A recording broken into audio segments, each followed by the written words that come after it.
Bwanyuma y'imikoro ya MK Movement barazo kwenera mu Mitooma ba MK Movement bayereko kusima abantu ba Mitooma okoreko bahagize na rukundo. Sima abantu ba Mitooma, abantu ba Ruhinda, abantu ba Kasheshero, abantu ba Toche, abantu ba Mayanga n'abantu ba Kabira.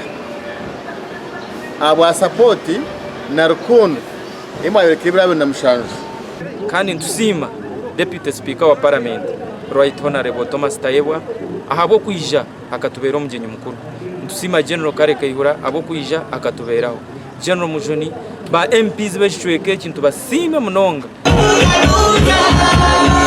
Abebembezo mu MK Movement bina masikongu General Muhozi Kinerugaba ino bushagiki oburi kumara. Ije kubarebere ecyabere obutwara umukoro gwa Bwizibwera. Ukareba akasete twakozere shema mu town. Ukareba abantu bizire shema. Ukareba abantu bizire Bwizibwera. Abantu bakora umukoro gwabo gwanye kundira. Ekintu cyoreka ngo uruyare ngo abantu nibenda transition.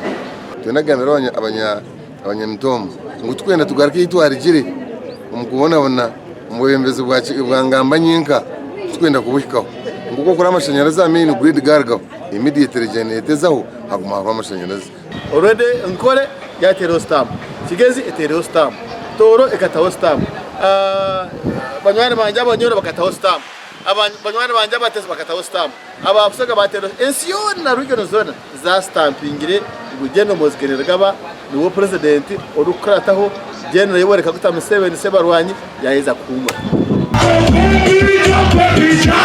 Bwate MK Movement ne kurangire kirukurataho mu ntebekanisa zayo. Gasha kwa Sheikh Abdulatif.